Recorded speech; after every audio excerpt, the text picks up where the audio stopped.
4 years ago, when living as a girl who wasn't really a girl but didn't know it yet, I was sitting in 8th period Spanish, listening to an oral presentation by this dude-bro-looking 5'11" backwards hat-wearing guy. His name was something stereotypically white, like Matt or Andrew, and he chronically couldn't give a fuck. The kind of guys who do anything school-related just to get it over with, who'd idolize his shitty sexist dad before becoming him, and I could only imagine the things he had to say about women. But I digress. Because, inexplicably, despite all of this, he was actually pretty damn good at speaking Spanish. His accent was authentic, and every sentence he said seemed to flow. It was seamless, appropriately paced, and almost certainly too high in quality for a class full of half-awake dipshits like me. Eventually, though, his few minutes were up, and a little wooden stick that my teacher had picked from a cup dictated that I was next to present. So I prepared to give my own little slideshow, pretending that I wasn't already sweating from the stress or the oddly persistent summer heat, and praying that maybe by some miracle I'd ace it. I didn't. As I spoke, all my clothes felt too small and too sticky.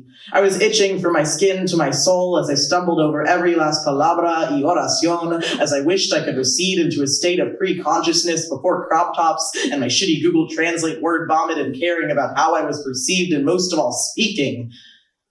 I thought about that guy and how he talked.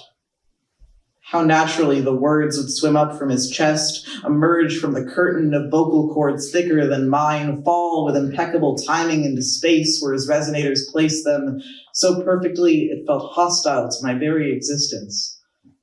Because honestly, how fucking dare he be good at this when he's scummy in every single other regard?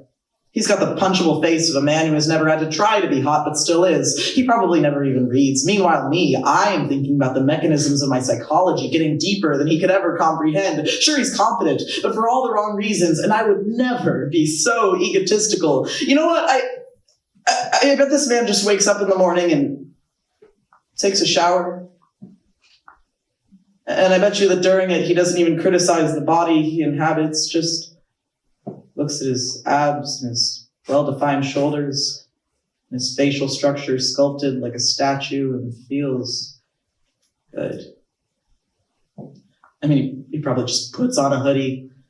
He's so lazy with his style because he can be. God, I swear, people have literally no taste. This privileged bastard gets to leave his house feeling A-okay, while I agonize for 20 straight minutes about straightening my hair. Worst of all, I think maybe he doesn't feel like his life's being lived in the third person like mine is. Like he's satisfied with being himself. I mean, Jesus, drop the act. What an asshole.